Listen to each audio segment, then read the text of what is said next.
Question: if other people want to come into contact with your kind, do they have a chance to do so? Answer: generally not.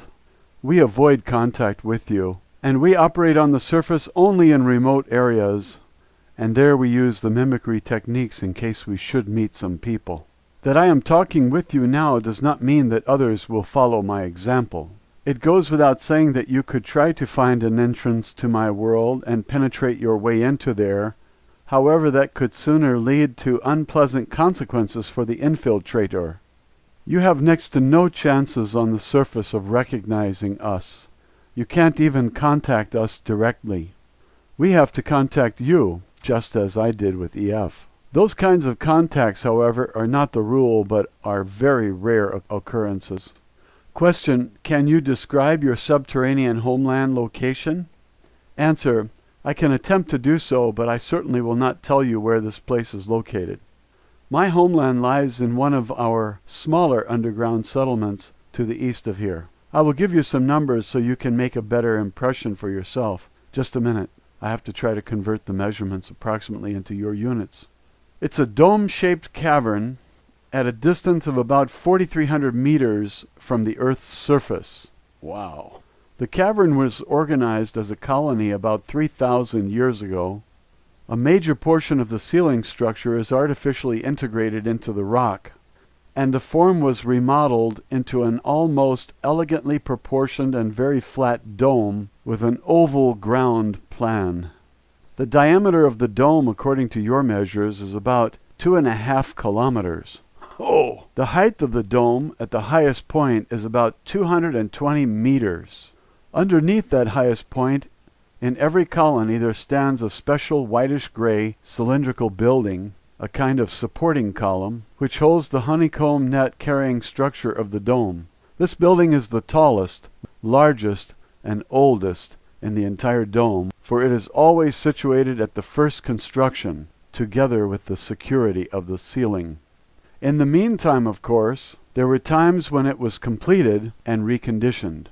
That building has a very special name and religious significance.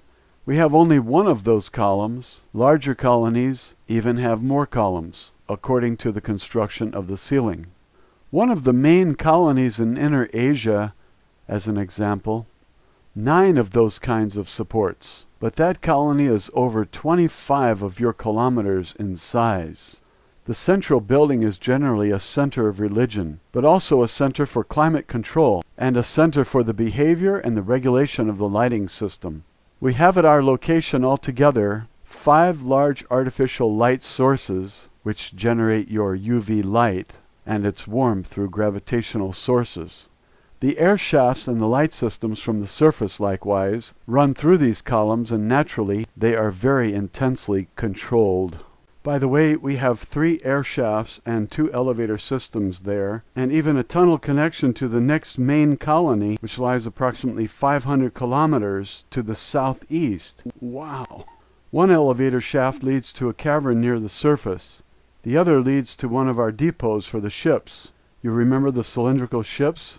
That is naturally concealed closer to the surface behind a rocky mountain face. Normally, there are only 3 ships there. It's a small depot. The other buildings of the colony are, for the most part, concentrically ordered in oval circles around the main supporting column, and they are without exception much flatter, generally only 3 and 20 meters tall. The shape of the buildings is round and dome-like. The color is even differentiated according to circle and distance from the main column. To the north of the column, there is an additional, very large but very flat round building. This building interrupts the concentric system of the colony with its diameter of about 250 meters. It is the artificial sun zone in which specially illuminated corridors and rooms are housed. In these locations, very powerful ultraviolet light predominates, and they are used in order to warm our blood. There is even a medical dispensary and a meeting room located there. Beyond the outer ring of the colony, there are zones in which animals are kept. You know we must consume flesh as nourishment, and the gardens in which plant nourishment and mushroom culture are cultivated. There is also hot and cold running water there from the subterranean sources. The power station is located on the edge of the colony. The station is driven by fusion as its base, and it supplies the colony and the suns with energy. My group or family lives, by the way, in the fourth ring of buildings out from the central support column. So much in such a short time. To describe to you all the buildings and their tasks would be going too far. It is difficult to describe something like that to you, for it is a completely different set of surroundings and culture from what you are accustomed to in your life on the surface. You really have to see it for yourself to be able to believe it. Question: will I myself see it sometime? Answer: who knows, maybe. Time brings new opportunities. Question: how many creatures of your kind live in this colony? Answer: approximately 900. Question: that is the end of the interview. Do you have any final messages for the readers of the transcript? Answer: yes. I am thoroughly surprised at the many comments to my words. Of course, I am naturally also disappointed about the religious portrayals of me as the enemy which have been voiced, and which have buried themselves deeply in your mind. You should learn to set yourselves apart from the old conditioning and not stand quasi under the control of something or someone who has already been gone for 5,000 years. You are, after all, free spirits. Those are my final words. End of file, Lacerta 2.